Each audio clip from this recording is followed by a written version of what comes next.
현재 주식시장은 추세가 좋지 않은 하락장입니다. 언제 끝나서 안정될지도 모르는 상황이지만 시장과 상관없이 급등하는 종목들은 반드시 꾸준하게 나와주고 있습니다. 최근에는 하루에 한 개꼴로 나오고 있는데 이게 정말 희망적인 게 무엇이냐면 내가 지금 주식을 못하고 급등주를 놓쳤다 하더라도 지금 종목의 상승 원리에 대해서만 알고 내가 할 일 하면서 자연스럽게 급등주를 초기에 잡게 되는 순간이 대박이 터지는 시점인데 모든 급등주를 먹지 못한다 하더라도 언젠가 가끔씩 터질 대박이라는 기대감 때문에 설렐 수밖에 없습니다. 현재 시장에서 체크해야 될 중요한 포인트는 현재 급등주들을 주도하는 것은 여전히 외국인들의 프로그램 매수인데 차라리 어떤 종목에서 외국인 프로그램이 들어올 것인가를 예측하는 게 더 정확하고 현실적일 수밖에 없습니다. 일진 파워나 오늘 좀 급등이 나왔던 종목들 보면 여전히 프로그램이 관여를 하고 있습니다. 두산중공업 최근에 나갔다가 또다시 들어왔고 일진파워 그리고 한신기계 그리고 최근에 급등이 나왔던 티플렉스도 계속 사고 팔면서 변동성을 만들고 있습니다. 이 외국인 프로그램 매매 알고리즘이 제 종목 선정과 너무 비슷하게 겹치는 게 많아서 이제 어떤 종목에서 이게 다시 들어올 것인가를 예측하는 게 더 현실적으로 받아들여지고 있는데 길어도 1, 2주 이내에 승부를 보는 단타 수익만 해당되고 프로그램 이 외국인 매매는 장기 투자하시는 분들은 전혀 신경 쓸 필요는 없습니다. 자, 먼저 지금 시장에서 주목을 받는 원전주 쪽에 일진 파워랑 한신 기계가 상한가에 마감했습니다. 이 상한가 간 두 개 종목 공통점이 있는데 같은 테마와 그리고 같은 프로그램 매수로 인해서 상한가에서 마감을 했습니다. 예전에 광기의 시장이라 하더라도 거래대금이 터졌을 때 상한가를 이렇게 쉽게 보내는 경우가 흔치 않았는데 요즘에는 오히려 프로그램 매수와 함께 쉽게 상한가를 만들어 버립니다. 최근에 넥슨 GT도 마찬가지로 그냥 중간도 없이 상한가로 말아 올리는 경우가 상당히 많아졌습니다. 한신기계랑 일진파워도 두산중공업이나 다른 원전주와 같이 묶어서 보면 도움이 될 텐데 한신기계랑 일진파워 한신기계는 상한가 닫힌 시간이 꽤나 되는 편인데 이 짧은 시간 동안 2,300억이 나왔습니다. 자, 제가 이런 종목을 대응하는 방법이 무엇이냐면 한신기계가 신고가는 아니지만 그래도 정말 오랜 시간 만에 최고점을 돌파했습니다. 1996년도에는 7,500원 정도로 되어 있는데 이때는 잘 모르겠고 그 뒤부터 제대로 된 신고가의 일진 파워는 역사적 신고가가 나왔습니다. 둘 다 제가 대응하는 방법은 보통 이렇게 프로그램 외국인 매수가 강하게 들어왔으면 얘들의 특성상 뭐 항상 변수가 있고 언제 변할지 모르지만 얘들은 초반에 그 전에 매수했던 물량을 어느 정도 매도를 하는 특징이 있습니다.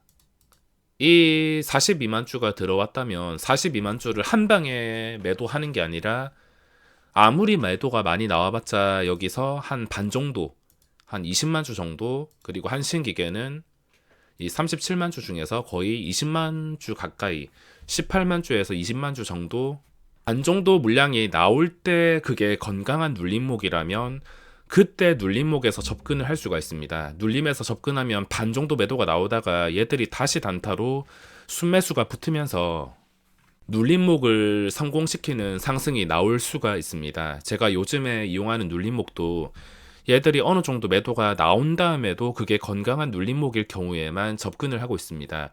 건강한 눌림목은 일단 시초가가 높지 않게 합리적이게 시작한 상태에서 시초가 대비 마이너스 3%까지 방어가 되는 그런 상황에서 매수 대기 호가창까지 단단해야지 저는 건강한 눌림목으로 보고 있습니다.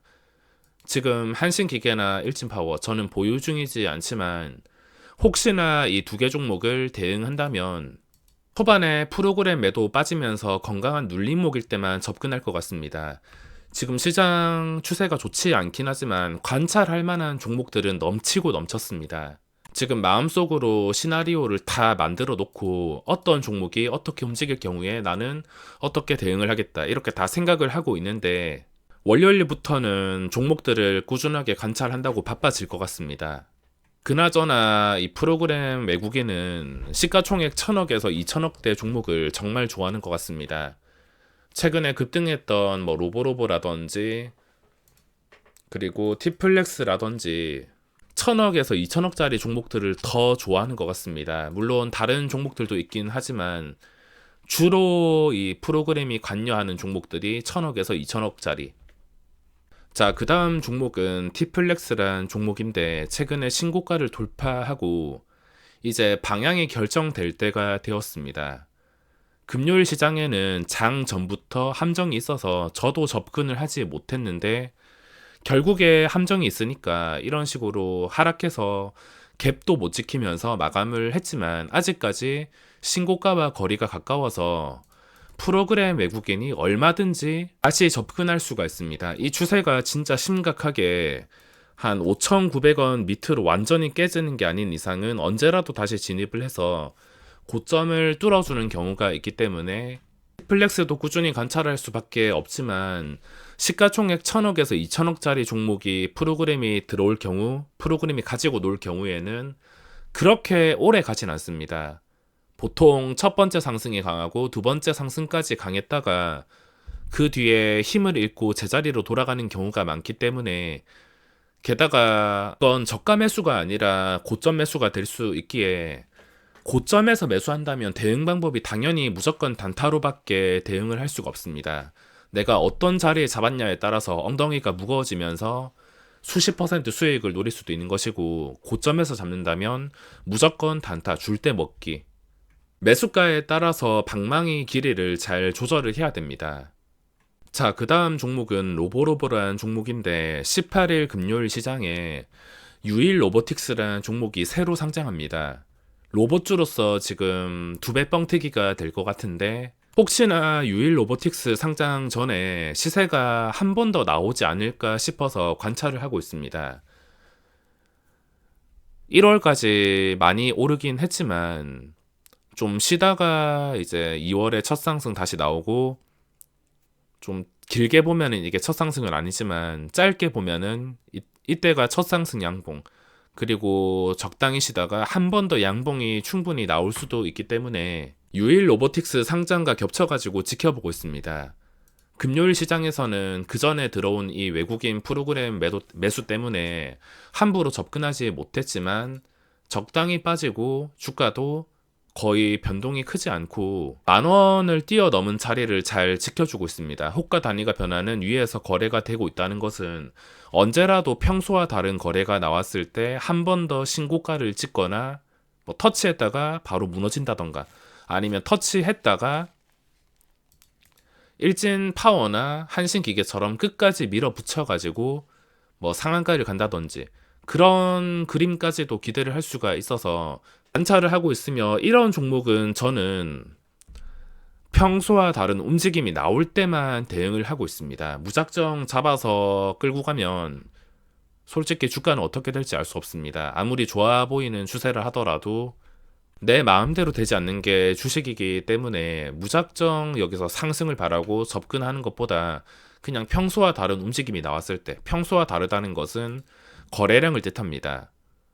장대 양봉이 나온 다음에 거래량이 많이 줄어들었는데 하루에 250만 주 그리고 3월 10일 시장에 이때 지수 상승과 함께 거래량이 갑자기 증가하긴 했지만 이런 특수한 상황을 지수가 2% 이상 상승하는 상황을 제외시키고 다른 날의 거래량을 보면은 보통 250만 주에서 500만 주 사이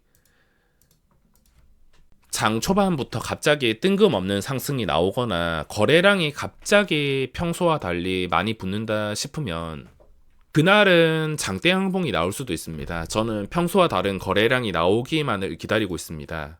그리고 거래량을 보시는 것도 도움이 되실 텐데 이 거래량은 제가 관심 종목에 전일 대비 거래량을 표시해 놨는데 이게 장 시작하고 9시, 9시 20분, 그리고 10시. 이 짧은 오전장 동안 전일 대비 거래량이 얼마나 나왔는지도 체크를 해준다면 어느 정도 상승을 예측할 수 있습니다. 자, 그 다음 종목은 넥슨 GT인데 이것도 5일선 위에 있다면 언제라도 상승할 가능성이 있습니다. 지금 프로그램 매수가 한신기계랑 일진파워로 붙어 있는데 이 붙어 있던 게 만약에 빠지면서 다시 풍선 효과로 로보로보라든지 넥슨 GT라든지 최근에 상승했는데 떨어지지 않는 것들, 이런 것들이 프로그램의 먹잇감이 될 수가 있습니다. 그전 고점이나 신고가와 가까우면 가까울수록 프로그램은 언제라도 들어올 수 있습니다. 잘 빠지지 않기 때문에 넥슨 GT 같은 경우에는 5일선을 기본으로 보면서 로보로보랑 똑같은 방식으로 평소와 다른 거래량이 붙는지, 이것도 눌렸을 때 거래량 보시면 400만 주, 300만 주, 200만 주. 만약에 이게 다시 급등하는 날이면은 그 전에 고점인 25,000원과 거리가 가깝습니다. 적당한 갭과 함께 VI가 한 번만 걸려도 이 고점을 뚫어주는 그림이 나와서 다리 자체는 나쁘지가 않아서 분명히 프로그램 매수가 지금 나간다 하더라도 다시 들어올 궁리를 하고 있을 것 같습니다. 당연히 상승은 확실하지 않기 때문에 꾸준하게 관찰했다가 평소와 다른 거래량이 붙는지만 체크를 한다면 충분히 상승 초기에 잡아낼 수는 있습니다. 이렇게 계획대로만 매매한다면 수익을 내는 것은 그렇게 어렵지 않지만 이걸 얼마나 부지런하고 꾸준하게 보면서 관찰하냐가 더 중요할 것 같습니다. 그리고 신규주 중에서 스톤 브릿지 벤처스 최근에 강했었는데 계속해서 음봉이 나오면서 이 상승폭을 전부 다 잡아먹었습니다. 거래량이 가장 많이 나온 3월 7일 상승폭, 이것도 떨어지면 함부로 잡지 못하겠지만 마침 첫날의 최고점 7,570원과 거리가 가까운 상태에서 마감을 해서 혹시나 여기서 지지를 해주면서 반등이 나오게 된다면 다시 한 번 더 상승하지 않을까 싶어서 일단은 체크를 하고 있습니다. 그리고 최근에 상장한 모아 데이터가 금요일 마지막에 좀 특이한 움직임이 발생했습니다. 딱 여기까지는 다른 신규주와 똑같이 볼 일도 없었는데 갑자기 이런 식으로 급등시켜서 마감을 했습니다. 만약에 추가 상승이 나온다면 신고가까지 거리가 1,200원 밖에 차이가 나지 않게 가까운 편이라서 관찰할 생각입니다. 관찰 포인트는 그냥 장중에 황금선 위에 있는 시간이 더 많다면은 그때 결정을 해야겠습니다. 예를 들자면은 금요일 시장의 일진 파워처럼 뭐 아무 특이사항 없이 거래가 되긴 한데 이 3분봉으로 황금선 위에 있는 캔들이 더 많을 때, 밑에 있는 캔들도 있지만 위에 있는 시간이 더 많습니다. 이런 조건이 갖춰진다면 거리가 가까울 땐 상승이 충분히 나올 수가 있습니다. 계획은 그럴싸하게 다 세워놨지만 부지런하지 않으면 소용없습니다. 이걸 얼마나 열심히 부지런히 관찰하냐가 수익을 결정 지을 것입니다. 그럼 월요일 시장 성공 투자하시기 바라며 이번 영상은 여기서 마무리하겠습니다.